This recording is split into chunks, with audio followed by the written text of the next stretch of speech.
माये माये विष्णु माये माया माया विष्णु माया மாயன் மயம் ஆன்மீக அன்பர்களுக்கெல்லாம் என்னுடைய பரிபூரணமான ஆசையை தெரிவித்துக் கொள்கின்றேன். என்னுடைய பரிபூரணமான ஆசை இதை பார்க்கின்ற கேட்கின்ற மாயன் மயன் அன்பர்களுக்கெல்லாம் கிடைக்கணும்னு நான் ஸ்ரீமன் நாராயணனின் நரசிம்மரையும் என்னுடைய விஷ்ணு மாயனையும் நான் தியானிக்கிறேன். அந்த வகையில் பார்க்கும் பொழுது மனிதனை பொறுத்தவரை இந்த பூமியில வாழ்கின்ற வாழ்க்கை மிகவும் ஒரு போராட்டம் கரைந்ததான் இருக்கிறது. போராட்டம் நிறைந்த ஒரு வாழ்வைத்தான் அவன் சந்தித்து வருகின்றான். அதாவது ஒரு மனிதன் பிறப்பில் இருந்து இறப்பு வரை அவனுடைய வாழ்வானது எளிதான ஒரு பயணம் அல்ல, மேடு பள்ளம் நிறைந்தது மட்டுமல்ல, எத்தனையோ ஏமாற்றங்களும் துரோகங்களும் அவனை தொடர்ந்து வந்து கொண்டுதான் இருக்கிறது. உயிருக்கு உயிராக பழகினாலும் கூட, நம்முடைய உண்மையான அன்பை வெளிப்படுத்தினாலும் கூட, அந்த உறவு கணவன் மனைவி உறவாக இருந்தாலும், பெற்றோர் உறவாக இருந்தாலும் சரி, எதுவாக நண்பனாக இருந்தாலும் சரி, ஒரு காலகட்டத்துல துரோகம்னு சொல்லுவாங்க, கூட இருந்தே குழி பறித்தல். அப்படியெல்லாம் ஒரு நிலையை மனித வாழ்வுல சந்திக்கிறோம், கலங்கி போகின்றோம், கண்ணீர் சிந்துகின்றோம். அதிலும் குறிப்பா பார்த்தா அந்த கணவன் மனைவி உறவுன்னு சொல்லுவாங்க. ஒரு அக்னி சாட்சியாக ஏதோ ஒரு சூழ்நிலையில பெரியவர்கள் பார்த்து வைக்கின்ற அந்த திருமண உறவு ஒரு காலகட்டத்துல எளிதில் நகர்ந்து விடுவதை பார்க்கின்றோம். ஆணாயினும் பெண்ணாயினும் கலங்கி போகின்றார்கள். அது மட்டும் கிடையாதுங்க, இந்த வாழ்க்கையில துரோகம். அதாவது வாழ்க்கையில தொழில எத்தனையோ துரோகங்களை நாம் சந்திக்கும் பொழுது மனம் கலங்கி போகிறது. என்ன செய்வது என்று தெரியாமல் போராடுகின்ற பொழுது நம்முடைய முன்னோர்களும் மகான்களும் நமக்கான சில பரிகார ஸ்தலங்களை உருவாக்கி தந்திருக்கின்றார்கள். ஆலயம், இந்த மனம் லயமாகின்ற இடம், அப்படிப்பட்ட ஒரு அற்புதமான இடம் என்னுடைய அனுபவம் தான். என்னுடைய அனுபவத்துல நான் சந்தித்த எத்தனையோ ஆலயங்கள் செல்கின்ற வாய்ப்பை இறைவன் எனக்கு வழங்கி இருக்கின்றார். என் தாய் தந்தையர் செய்த தவம். அந்த வகையில ஒரு அற்புதமான ஆலயம் கிட்டத்தட்ட பாத்தீங்கன்னா ஒரு 30 வருட காலமாக தொடர் பயணமாக என்னுடைய ஆன்மீக பயணம். இந்த ஆன்மீக பறவை அந்த ஆலயத்தில் சென்று இளைப்பாறுகின்றது. வாழ்க்கையை பொறுத்த வரைக்கும் மகானாக இருந்தாலும் சரி, சராசரி மனிதனாக இருந்தாலும் சரி, அவருடைய வாழ்வுல சில நேரத்தில் கலங்கி போகின்றோம். அப்படிப்பட்ட சூழ்நிலையில இந்த ஆலயம், அதாவது நதி வழி போனால் கரை உண்டு, விதி வழி போனால் யார் உண்டு என்று சொல்வார்கள். அந்த வகையில கரை கூட ஏதோ ஒரு நேரத்துல தட்டுப்பட்டு விடும். ஆனா இந்த விதியை வெல்வதெல்லாம் முடியாது, விதியோடு நாம் நகர்ந்துதான் செல்ல வேண்டும். அந்த வகையில் ஒரு அற்புதமான ஆலயம் என்று சொல்வதை விட, கண்ணீரை துடைக்கின்ற ஒரு கரத்துக்கு சொந்தக்காரன் இந்த ஆலயத்தில் அமர்ந்திருப்பதை என்னுடைய காலம் எனக்கு சுட்டி காட்டியது. அதாவது கடலில் தத்தளிப்பவனுக்கு ஒரு கலங்கரை விளக்கம் தெரிவது போல, வாழ்க்கை என்ற பயணத்துல எத்தனையோ இன்ப துன்பங்களை சந்தித்த எனக்கு ஒரு கலங்கரை விளக்கம், அதைத்தான் நான் உங்களுக்கு சொல்ல போகின்றேன். இன்றெல்லாம் ஒரு ஆலயம் சென்று வழிபடுவதோ இல்ல ஒரு நீண்ட தூர பயணங்கள் செய்வதோ வாய்ப்பு இல்லை. காரணம் பொருளாதாரமும் நேரமும் இல்லாத ஒரு காலகட்டத்துல ஒரு முறை இந்த ஆலயம் சென்று வந்து நின்று பாருங்கள். கண்ணீரை காணிக்கையாக்குங்கள். கண்ணீரை மட்டும் இப்படி தந்துவிட்டாலே போதும், நம்மை அரவணைத்து 1000 கரங்கள் கொண்ட அந்த ஆதவனை போல் நம்மை அரவணைத்துக் கொள்கின்ற ஒரு அற்புதமான ஒரு இடம். அதுதான் கேரளாவில் இருக்கு, மலையத்துவ தேசத்தில் இருக்கக்கூடிய மாங்கோட்டு தேவி என்று சொல்லக்கூடிய மாங்கோட்டு பகவதி ஆலயத்தில் இருக்கக்கூடிய சாத்தன் சுவாமி. சாத்தன் சுவாமின்னா உடனே பயந்துடாதீங்க, சாத்தன் வேற சாத்தன் வேற. சாத்தன் என்பதெல்லாம் இங்கேயும் பாத்தீங்கன்னா காரைக்குடி, தேவக்கோட்டை போன்ற இடங்களில் எல்லாம் பாத்தீங்கன்னா சாத்தப்பன், சாத்தாயி என்றெல்லாம் பெயர்கள் வைத்திருப்பார்கள். ஏன் இன்னும் சொல்ல போனால் லெமுரிய கண்டம் என்று சொல்லக்கூடிய ஒரு காலகட்டத்துல பூத சதுக்கம் என்றெல்லாம் இருந்திருக்கின்றது. அப்படிப்பட்ட திருநாவுக்கரசர் சுவாமிகளே சாத்தனை பாடுது இருக்கின்றார். அப்படிப்பட்ட ஒரு அற்புதமான சக்தி. ஒரு முறை நான் அந்த ஆலயம் சென்று மனமுருக நின்ற பொழுது கண்களில் எண்ணெய் எறியாமல் தாரை தாரையாக கண்ணீர் பெருகுவதை பார்த்தேன். ஏதோ மனம் லேசான மாறி. 1000 பரிகாரங்கள் இந்த ஆலயத்தில் இருந்தாலும் கூட எந்த பரிகாரம் செய்வதற்கு என்னிடம் எந்த பணமும் இல்லை, எந்த விதமான வசதி வாய்ப்புகள் இல்லாத பொழுது அந்த ஆலயத்துல என் தாய் பகவதி, மாங்கோட்டு அன்னை என்று சொல்வார்கள், அற்புத வடிவம் என்றே சொல்வேன். என் அன்னையினுடைய வடிவத்தை எப்படி சொல்வது? 1000 நாவு படைத்த ஆதிசேஷனாலும் சொல்ல முடியாத ஒரு அற்புத வடிவம் தான் அம்மா என்று நாம் நின்றார். அதனால்தான் லலிதா சகஸ்ரநாமத்துல முதல் நாமம் மாத்திரை, அம்மா என்று நின்றேன். அப்பொழுது என்ன அந்த தாய் சுட்டி காட்டி அந்த தாய் என்னை நகர்த்திய இடம்தான் அந்த ஆலயத்திற்கு அருகே உள்ளேயே இருக்கின்ற சாத்தன், மூக்கன் சாத்தன். இந்த மூக்கன் சாத்தனுடைய வழிபாடு கிட்டத்தட்ட பாத்தீங்கன்னா நான் நகர நகர நகர கண்ணீர் ஆறாக பெருகியது. துன்பமும் தொடர்ந்து வந்தாலும் கூட கொஞ்சம் கொஞ்சமாக கதிரவனை கண்ட பனி போல் விலகுவதை பார்த்திருக்கின்றேன். இன்று உயர்ந்த உன்னதமான ஒரு இடத்தில் அமர வைத்து என்னை தன் மகனாக ஏற்று நடத்துகின்ற ஒரு நிலையைத்தான் நான் பார்க்கின்றேன். மூக்கன் சாத்தன் எத்தனை முகன் அவனுடைய திருவடியை பார்த்திருக்கிறேன், எத்தனை முறை அவனுடைய திருநாமத்தை தரிசிக்கின்றேன். எத்தனையோ அந்த ஆலயத்தில் எனக்கு நடந்தாலும் கூட அற்புதமான ஒரு தெய்வ வடிவம் என்று சொல்வேன். போய் அங்க நின்னாலே போதுங்க, நின்னாலே போதும். 1000 பிரச்சனை, கணவன் மனைவி உறவாக இருந்தாலும் சரி, அப்பா பிள்ளைகள் உறவா இருந்தாலும் சரி, எத்தனையோ ஏமாற்றங்களாக இருந்தாலும், துரோகங்களாக இருந்தாலும் சரி, துன்பமாக இருந்தாலும் சரி, கடுமையான நோயினால் பாதிக்கப்பட்டிருந்தாலும் சரி, அத்தனைக்கும் ஒரு தீர்வு தரக்கூடிய ஒரு அற்புத சக்தி அங்கு நிற்பதாகத்தான் நான் உணர்கின்றேன். தொடர்ந்து பயணம். நான் ஒவ்வொரு அடியை நோக்கி அவரை வைக்கும் பொழுது அவர் 100 அடி என்னை நோக்கி நகர்த்தினார். எத்தனையோ முறை பசியோடு வேதனையோடு நம்பிக்கை இழந்து அந்த ஆலயத்தில் நான் நின்றிருக்கேன். இதை பார்க்கின்ற கேட்கின்ற நீங்கள் கொடுத்து வைத்தவர்கள். நான் எத்தனையோ முறை இந்த சாத்தன் சுவாமியை பற்றியும் மாங்குட்டு அம்மாவை பற்றியும் நான் மாயன் மயல்ல பேசி இருக்கேன். அந்த ஆலயம் செல்லும் போதுதான் எத்தனையோ பேர் என்னிடம் வந்து நிற்பார்கள். சுவாமி, நீங்க சொன்னதனால இந்த ஆலயம் வந்திருக்கின்றேன். மன நிம்மதி மட்டுமல்ல, இழந்ததை திரும்ப பெற்றிருக்கின்றேன். என் மகனும் மகளும் ஒன்றாக சேருவதை பார்த்திருக்கின்றேன். பிரிந்த என் கணவன் மனைவி உறவையெல்லாம் இங்கு சேருவதை பார்த்திருக்கிறேன் என்றெல்லாம் அவர்கள் சொல்லும் பொழுது, கடுமையான நோயினால் இனி அவ்வளவுதான் என்ற நிலையில் வந்த பொழுதெல்லாம் அத்தனை பேரும் இந்த ஆலயம் வந்து நிம்மதி பெறுவதை பார்த்திருக்கிறேன். நான் சொல்வதை சற்று கவனமாக கேளுங்க. இங்கு எந்த பரிகாரமும் நீங்க பண்ண வேண்டாம். என்னுடைய அனுபவத்தில் வந்தீங்களா, மாங்கோட்டம்மன மனமுருக தரிசனம் செய்யுங்கள். அந்த அன்னையை தரிசனம் செய்து அருகிலே இருக்கக்கூடிய சாத்தன் சாமி உருகுங்கள், உருகுங்கள். கண்ணுல இருந்து சொட்டு சொட்டா கண்ணீர் வர வேண்டும். ஏன்னா நம்பிக்கை தான் இந்து தர்மம், நம்பிக்கை தான் இந்து தர்மம். ஒரு ரகசியத்தை சொல்ல போகின்றேன். இதுவரை மாயன் மயல் சாத்தன் சாமியை பத்தி பேசியிருக்கேன், என் அன்னை மாங்கோட்டு பகவதியை பத்தி பேசியிருக்கேன்.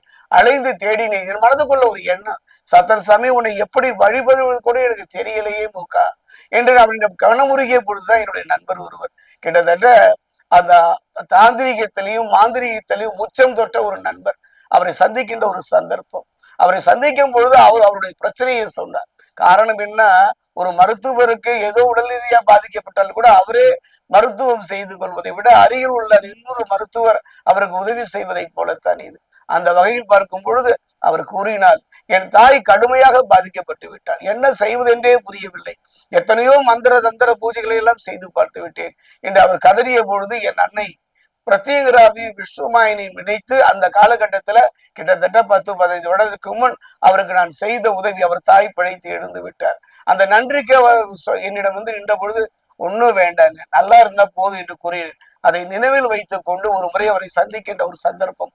ஐயா, எனக்கு தொடர்ந்து வருகின்றேன். 20-30 வருட காலமாக மாங்கோட்டு பகவதி ஆலயத்தில் இருக்கக்கூடிய சாத்தன் சாமியை நான் தரிசிக்கின்றேன். இவளை பற்றிய மூல மந்திரங்கள், தியான மந்திரங்கள் எதுவும் இல்லையே, எனக்கு தர முடியுமா என்று கேட்ட பொழுது, இன்று போய் நாளை வா என்றார். என்ன காரணம் இருக்குங்க, ஒரு குருவிட்ட போன உடனே மந்திரம் கொடுத்துருவாரு, தீட்சை கொடுத்துருவாரு என்றெல்லாம் நினைக்கின்றார்கள். எளிதில் கிடைத்து விடுவதில்லை, எளிதில் பெற்றுக்கொள்வதில்லை. கர்மாவும் விதியும் நேரமும் காலமும் ஒத்துழைத்தால் மட்டுமே ஒரு நல்ல குரு கிடைப்பார். நல்ல குருவின் மூலம் நல்ல மந்திரமும் கிடைக்கும். அந்த வகையில அவர் என்னை உற்று நோக்கிற, கவலைப்படாதீர்கள், இன்று சென்று இன்னொரு நாள் வாருங்கள், நான் கண்டிப்பாக நான் சொன்னேன், நீண்ட தூர பயணம், உடல் ஒத்துழைக்கவில்லை, பொருளாதாரமும் என்னிடம் இல்லை ஐயா என்று கூறிய பொழுது உடனே என்ன பண்ணார், போய் குளித்து விட்டு வாருங்கள் என்று கூறி எனது வலது காதிலே இடது கையிலே ஒரு வெற்றிலையை வைத்து அதை அடைத்துக் கொண்டு வலது காதிலே அந்த மந்திரத்தை சொன்னார்.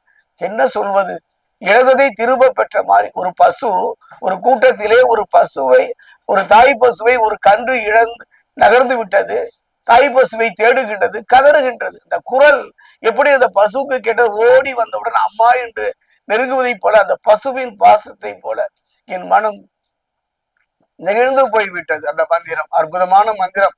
இந்த நான் என்னுடைய குரு, என்னுடைய வாழ்வில என்னை நடத்தி செல்கின்ற குரு, லோக குரு என்று சொல்வேன். அதாவது புரட்சி நாயகன் என்று சொல்வேன் ராமானுஜர் தன் குரு கொடுத்த மந்திரத்தை அந்த உச்சைகள் என்று ஓடி வாருங்கள், நலம் பெற தரும் மந்திரம், நாராயண மந்திரத்தை உங்களுக்கு சொல்கிறேன் என்று சொன்ன பொழுது அவர் குரு அவரை கண்டித்த பொழுது நான் ஒருவன் நகரம் புகுந்தாலும் பரவாயில்லை, இதை கேட்கின்ற அத்தனை பேரும் சொர்க்கம் புகுந்தால் போதும் என்றவருடைய தாயால உள்ளத்தையும் பரந்த மனத்தையும் குரு நெகிழ்ந்து போவதை போலத்தான் நான் கற்ற இந்த மந்திரம் மாங்கோட்டுக்காக வாழ்க்கையில ஒரு முறை எத்தனையோ எனக்கு, நான் கூட திருத்தணி அருகே பாதசனீஸ்வரர் ஆலயம் அமைத்திருக்கின்றேன், இறையருளாலும் குருவர்களாலும். அங்கு சென்று வாருங்கள் என்று சொல்வதை விட இந்த ஆலயம் ஏன்னா இந்த ஆலயம் கட்டுவதற்கே என் தாய் பகவதியும் சாத்தன் சாமியும் தான் காரணம். நன்றியோடு நினைத்து பார்க்கின்றேன். இருக்க இடம் இல்லாமல் கலங்கி எனக்கு ஒரு இடம் தந்த இடம் இந்த மந்திரம். அற்புதமான மந்திரம். காலையில் எழுந்து விடியற் காலையில பிரம்ம முகூர்த்தத்தில் எழுந்து குளித்து முடித்து உங்களுக்கு மனமோட பிரார்த்தனை பண்ணுங்க. கொஞ்சம் ஒரு சின்ன கிண்ணத்துல அரிசியை வைத்துக்கொண்டு கொஞ்சம் பூக்களை வைத்துக்கொண்டு ஒரு டம்ளர்ல தண்ணீர் வைத்துக்கொண்டு நான் சொல்லுகிற இந்த மந்திரத்தை நம்பிக்கையோடு சொல்வேன். எந்த காலத்திலும் எந்த நிலையிலும் இதை தவறாக பயன்படுத்தினால் நமக்கு எதிராக திரும்பிவிடும். காரணம் என்னன்னா, ஒரு குரு எழுதி அப்படியே இதுல நான் சொல்றேன்னு பாத்தீங்கன்னா, இப்படி ஒன்று இருக்கின்றது, இப்படி உடனே அதுல வார்த்தைகளாக எனக்கு அதில் தாருங்கள் என்றெல்லாம் கேட்டு விடாதீர்கள். ஒரு மந்திரத்தை பொறுத்தவரை இப்படி ஒரு மந்திரம் இருக்கிறது என்று தெரிந்து கொள்வதற்குத்தான். இந்த மந்திரத்தை நீங்கள் தெரிந்து கொள்ளுங்கள். மனமுருக பிரார்த்தனை செல். ஒரு முறை அந்த ஆலயம் செல்லுங்கள். என் தாய் மாங்கூட்டம்மனையும் சாத்தன் சாமியும் மனமுருக பிரார்த்தனை செய்திகள் நான் உங்களுக்கு தருகின்றேன். இந்த மந்திரத்தை மனமுருக பிரார்த்தனை செஞ்சுட்டு ஒரு முறை அந்த ஆலயம் சென்று சாத்தன் சாமி நில்லுங்கள். எந்த பிரச்சனையா இருந்தாலும் அத்தனை பிரச்சனையும் இருக்கின்ற அற்புத சக்தி வாய்ந்த ஒரு தெய்வம் கலங்கி நின்ற கண்ணீரை துடைக்கிறது. எத்தனை வேதனைகள். அப்படிப்பட்ட ஒரு அற்புதமான மந்திரம். இந்த மந்திரம் எங்குமே கிடைக்காது, யாரிடமும் இருக்காது. என்னுடைய அந்த நண்பர் கொடுத்த ஒரு அற்புதமான மந்திரம் சொல்கிறேன், கேட்டுக்கொள்ளுங்கள். அற்புதமான மூக்கன் சாத்தன் மந்திரம். என் தாய் பகவதியை மனமுருக தராயம் பண்ணி, சாத்தன் சாமி என் வாழ்க்கையிலே என்னை காப்பாற்று, சரணம் அகம் பிரபத்தையே என்று சொல்ல ஆரம்பியுங்கள். ஓம் சக்கன் செம்மன் செருபறையண்டே படுஞ்சாற்று கொத்த ஊமந்திர சாலையில் சக்கரபாணி மணிமடத்தின் மேல் அரை இரும்பு பச்சை இறைச்சியும் பணங்களும் கும்பிலி தவிடும் வச்சு பூஜை கொண்டு இருக்கும் மூக்கன் சாத்தா, நீ எனக்கு வசமாய் இருந்து சத்ருநாசம் வருத்தி தருக சுவாகா என்று மனமுருக பிரார்த்தனை செய்யுங்கள். இது அவரிடம் நம்ம மனமுருக பேசுறது. பெரும்பாலும் மலையத்துவ மந்திரங்கள் அத்தனையுமே அவனோடு உரையாடுவதை போலத்தான், பகவதியோடு உரையாடுவதை போல, சாத்தன் சாமியோடு உரையாடுவதை போலத்தான் அமைந்திருக்கும். திரும்பவும் ஒரு முறை சொல்கின்றேன். ஓம் சக்கன் செம்மன் செரு பறையண்டே படுஞ்சாற்று கொத்த ஊமந்திர சாலையில் சக்கரமணி பீடத்தின் மேல் அறை இரும்பு பச்சை இறைச்சியும் பணங்களும் கும்பிலி தவிடு வச்சு பூஜை கொண்டு இருக்கும் மூக்கன் சாத்தா, நீ எனக்கு வசமாயிருந்து சத்ருநாசம் வருத்தி தருக சுவாகா என்று மனமுருக தியானம் செய்ய வேண்டும். ஒரு 21 முறை சொல்லலாம். எண்ணிக்கை முக்கியம் அல்லவா? ஆத்துல போட்டாலும் அளந்து போடு என்று சொல்வார்களவா? இவருடைய மூல மந்திரம். இந்த மூல மந்திரம் குருவின் மூல வாய்ப்பு இருந்தால், சந்தர்ப்பம் இருந்தால் எனக்கு முன்னரே தெரிவித்து விட்டு என்னை சந்தித்து பாருங்கள். கண்டிப்பாக உதவி செய்கிறேன். அதே நேரம் உடனே எதிர்பாராமல் வந்து நின்று விடாதீர்கள். காரணம் என்னன்னா, ஆலயத்திலே இறைவனுடைய நிஷ்டையிலே இருந்து கொண்டிருப்பேன். எனக்கு முன் சரி சொல்லிட்டு வாங்க. அதே நேரம் இந்த மந்திரத்தை மனமுருக பிரார்த்தனை பண்ணுங்க. அடுத்தது மூல மந்திரம். அதை சொன்ன ஒரு வெற்றிலை எடுத்துக்கொண்டு இடது காதை அமைத்துக் கொண்டு வலது காதிலே இறைவன் சொல்வதாக, உங்க குலதெய்வதா சொல்வதாகவே நினைத்துக் கொள்ளுங்கள்.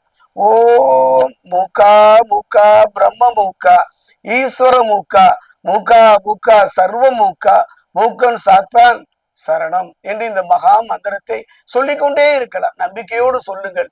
எந்த விதமா பணமோ காசோ எதுவுமே தேவையில்லைங்க. மந்திரம் ஜபிப்பதற்கு மனம் மட்டுமே முக்கியம். இதை கேட்கின்ற பார்க்கின்ற மாயன்மய நண்பர்களே, எல்லோரிடம் சொல்லுங்கள். கலங்கி நிற்பவர்களுக்கு நீங்களே சொல்லுங்க. எந்த விதமான இதுல காரணம் என்ன? பொருள் இல்லை, காலம் இல்லை, நேரம் இல்லை. அப்படிப்பட்ட சூழல் இந்த மூல மந்திரத்தை எங்கெல்லாம் கஷ்டப்படுறாங்களோ, எங்கெல்லாம் துன்பப்படுறாங்களோ, தாயோ தந்தையோ சகோதரனோ சகோதரியோ யாராக இருந்தாலும், பக்கத்து வீடு எழுத்த வீடு யாராக இருந்தாலும், யார் கலங்கி நின்றாலும் அவருக்கு இந்த மந்திரத்தை சொல்வதன் மூலம் மகா புண்ணியம் உங்களை சேரும். இதோ இன்னொரு முறை சொல்கின்றேன். ஓம் மூக்கா மூக்கா பிரம்ம மூக்கா ஈஸ்வர மூக்கா மூக்கா மூக்கா சர்வ மூக்கா மூக்கன் சாத்தன் சரணம் அகம் பிரபத்தையே இந்த மனமுருக சொல்லிக் கொள்ளுங்கள். குறிப்பா இந்த மந்திரம் ஜெபிக்கும் பொழுது பாத்தீங்கன்னா, ஒரு பாத்திரத்துல சின்னதா ஒரு டம்ளர்ல தவிடு வச்சுக்க, கொஞ்சம் பொரியும் வெள்ளமும் கலந்து வைத்துக் கொள்ளுங்கள். ஒரு தேங்காயை உடைத்து வைத்துக் கொள்ளுங்கள். எல்லாம் என் நாராயணனும் என் விஷ்ணுமாயனும் என் அன்னை மாங்கோட்டமா மூக்கன் சாத்தானும் உங்க கூட இருப்பாங்க. நாம் எதையும் இழந்து விடுவதில்லை. இழந்து விட்டதாக நினைக்கின்றோம். சிலர்கள்லாம் துன்பத்தை சொல்லுவோம், அனாதையாக போய்விட்டேன். யாரும் அனாதை இல்லைங்க. ஏதோ ஒரு விதத்துல ஒரு உதவி செய்வார்கள். என் தாய் மாங்கோட்டம்மனும் என் மூக்கன் சாத்தானும் ஸ்ரீமன் நாராயணனும் உங்களுக்கு அருள் புரிவார்கள்.